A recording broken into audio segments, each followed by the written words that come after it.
암이라는 말에 당황스럽고 기분이 안 좋은데 통증까지 있으니 짜증이 올라왔습니다. 돌이킬 수 없는 인생의 생방송이 진행되고 있음에 당황했고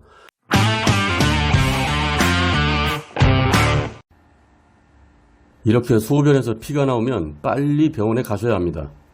안녕하십니까. 재미있는 항암생활 세 번째 이야기입니다. 오전에 사무실에 가서 납품할 물건 납품하고 거래처일도 보고 오후 1시 50분 예약을 했던 세브란스 병원 비뇨의학과에 갔습니다.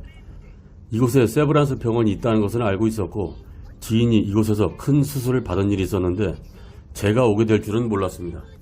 지인이 입원했을 때 코로나 때문에 병문안을 못해서 병원 안으로 들어가 보지는 못했는데 오늘 처음 들어가 봤습니다. 겉에서 봐도 규모가 큰 병원 같습니다.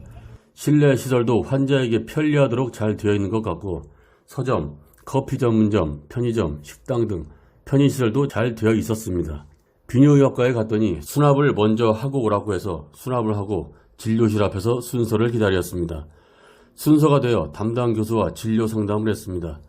내과와 비뇨기과에서 가지고 온 소견서를 주었는데 바로 내시경 검사를 하자고 했습니다. 검사실로 들어가 옷을 갈아입고 침대에 누우니 검사실 선생이 검사에 대해서 설명을 해줍니다.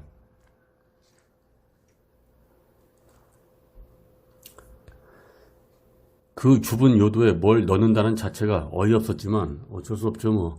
마취약을 넣고 약 5분 후에 교수가 와서 내시경을 넣었습니다. 넣을 때는 괜찮았는데 굴곡을 지날 때 통증이 와서 나도 모르게 소리가 나왔습니다.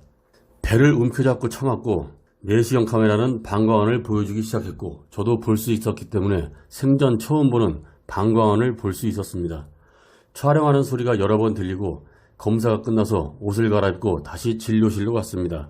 촬영한 사진을 보여줬는데 이렇습니다. 버섯 같은 것이 이렇게 몇 개 보였고 방광면에 어떤 모습의 뭔가가 있고 뭔지 모르는 이런 것들이 있었습니다. 대강 봐도 10개 가까이 되는 것 같았습니다. 교수가 하는 말이 많은 환자를 봤기 때문에 이것은 99.9% 암입니다. 일단 제거하고 조직검사를 해봐야 하니 이틀 후 수술을 하자고 했습니다. 암이라는 말에 당황했고 뭐 정리도 되기 전에 수술한다는 것에 그것도 당황했습니다.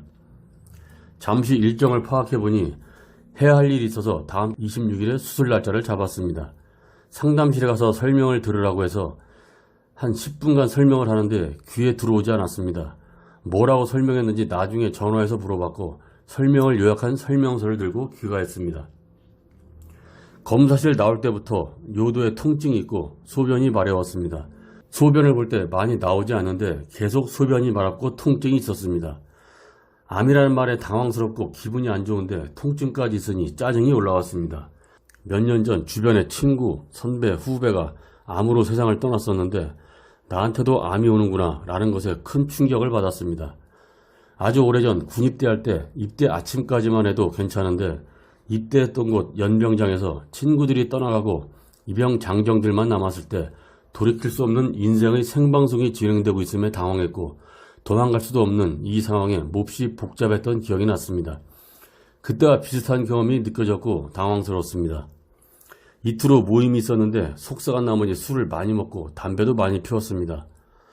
주말의 모든 일정을 취소하고 산책하면서 바람도 쐬니 마음이 진정이 되었고 수술 전 검사를 화요일에 받기로 해서 화요일에 병원에 갔습니다. 검사하는데 제한도 많았습니다. 금식을 해야 하고 소변도 참아야 하고 CT 촬영, 엑스레이 촬영, 심전도 검사, 피검사, 소변 검사, 마취교육, 코로나 검사. 드디어 금요일 수술을 위한 목요일 오후 병원의 입원 절차를 밟기 위해 짐을 싸서 병원에 갔습니다. 데려다준 친구와 흡연실에서 마지막 담배를 피웠습니다. 방광암에 담배가 안 좋다고 하니 이 담배를 끝으로 담배와는 이별을 고할까 합니다. 이번 수술을 하려고 원무과 앞에서 대기 중에 아는 형님을 만났습니다. 저와 같이 입원하려고 대기하고 있다고 합니다. 서로 웃으며 나이 먹으면 어디가 하나씩 문제가 있다고 이런저런 대화하면서 같이 입원을 하게 되었습니다. 병실을 배정받고 휴게실에서 형님과 얘기하다가 서로 눈치 보면서 내가 먼저 방광 때문에 수술 받는다고 얘기했는데 형도 같은 수술을 한다고 해서 또 서로 웃음이 나왔습니다. 많고 많은 병 중에 방광 쪽 문제가 생기고 같은 날 입원하고 같은 날 수술을 한다니 참 이것도 인연이긴 합니다. 방광 수술에 대한 안 좋은 기분을 둘 다 가지고 있는데 그나마 이렇게 같은 환자복을 입으니 위안이 된다고 서로 유료했습니다. 수술 시간은 안 나왔지만 수술 순번이 있으니 대강의 수술 시간은 알았습니다. 어쨌든 형님의 다음 순번이 나의 수술 순번이라 서로 수술 잘 되고 저녁에 보자고 했습니다. 병실로 돌아오니 간호사가 관장을 한다고 합니다. 생전 처음 해보는 관장. 참나. 경험하는 하나하나가 모두 썩 좋지 않은 기억의 병원 생활입니다. 다음날 일어나 세면을 하고 수술 예상 시간이 11시에서 1시 사이라서 대기하고 있었습니다. 수술실에서 온 선생이 내 이름을 호명하고 수술실로 가게 되었습니다. 수술실에 들어가 수술복을 갈아입고 침대에 누워서 대기했습니다. 참 그 대기 시간이 두려운 건 아니지만 이상한 기분이 들었습니다. 내가 누운 침대가 수술실 안으로 옮겨지고 수술실은 차갑다는 느낌이 들었습니다. 마취에 들어가고 마취 선생이 점점 잠이 옵니다 라고 했습니다. 나른하게 점점 잠이 오고 천장에 있는 수술 조명이 아득하게 느껴지면서 기억이 없어졌습니다. 수술 후 입원 기간의 얘기는 다음 편에서 뵙겠습니다. 영상 끝까지 봐주셔서 감사합니다. 웃으면 행복해집니다. 재함성이었습니다. A Christmas song.